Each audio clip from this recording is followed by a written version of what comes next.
What is the link between crime and punishment? Some of us believe the heavier the punishment we inflict on criminals, the less crime we will see. You might believe safer societies happen through longer sentences, tougher laws, and harsher prison conditions. And then there are those of us who believe the less harsh we are with punishments, the less crime we will get. You might want to tackle the root causes of crime instead and focus on helping criminals get back on the right path. So, should the justice system focus on retribution or restoration, retaliation or rehabilitation? The short answer: it's complicated. In 2011, Anders Breivik, a Norwegian right-wing extremist, killed 77 people, going from a car bomb attack to a mass shooting at a youth summer camp in one day. It was the worst case of mass murder ever in Norway's history, and determining his punishment would test the limits of Norway's liberal ideals of justice. Prime Minister Jens Stoltenberg called the attack a national tragedy, but declared the proper answer to violence was more democracy. So tens of thousands of Norwegians marched the street with flowers, vowing that Norway would keep its tradition of openness and tolerance. In court, Breivik had the right to wear civilian clothing, question the judge's impartiality, and make long speeches about his extreme beliefs.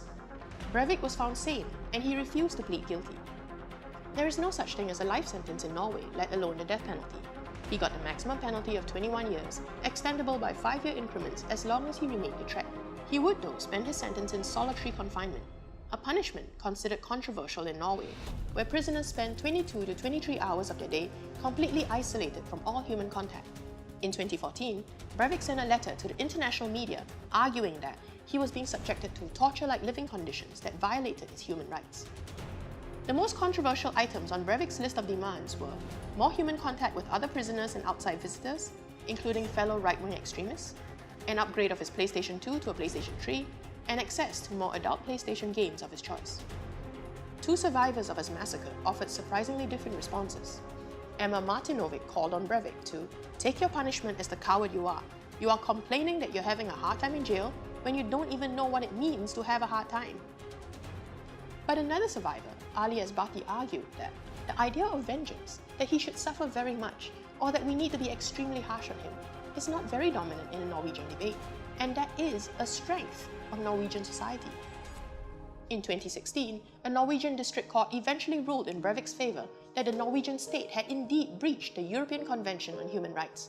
The judge ruled that the prohibition of inhuman and degrading treatment represents a fundamental value in a democratic society, and this applies no matter what, also in the treatment of terrorists and killers.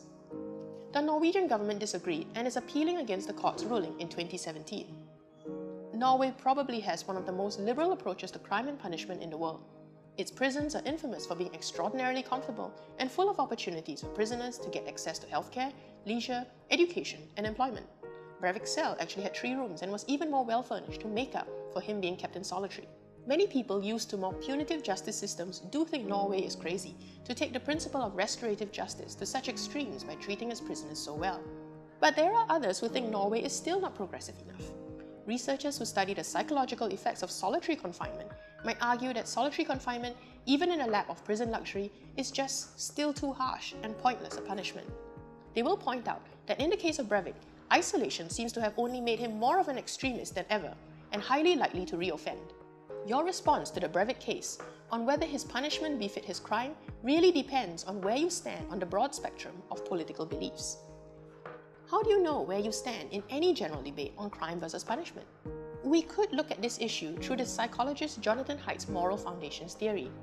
He believed that everybody judges morality along these 6 lines. Number 1, does it promote more care or cause harm? Number 2, does it encourage fairness and equality in a system or more cheating? Number 3, does it promote liberty for individuals from the system or more oppression? Number 4, does it encourage loyalty to our family, tribe, and nation or more betrayal? Number 5, does it respect the authority of our traditions and institutions or cause subversion? And number 6, does it protect the sanctity of our noblest ideals and values or further degradation? Haidt believed that whether you labeled yourself conservative, liberal, libertarian, or progressive, you would care about all of these values, but there was a difference in how you prioritize them. He believed that libertarians would generally care most about liberties, liberals would fight for fairness and equality above everything, and conservatives would prize loyalty, respect, and sanctity. So, if we go according to Haidt's theory, if you're a libertarian, you might favor whatever punishment that gives everyone liberty from an oppressive state or social system. You might say that the death penalty is the most extreme exertion of state power and too potentially dangerous a tool of abuse to put in the hands of a tyrannical government. You would definitely be against the use of electronic tagging or GPS tracking of young offenders because the idea of big government feels too big brother for your liking. If you are a liberal, your support for one form of punishment over the other might depend on which one you believe ensures absolute fairness of treatment.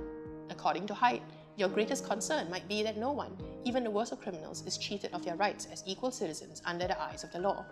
So, punishing criminals by limiting their contact with the outside world, restricting their voting rights, or access to educational opportunities would sound very unreasonable to you.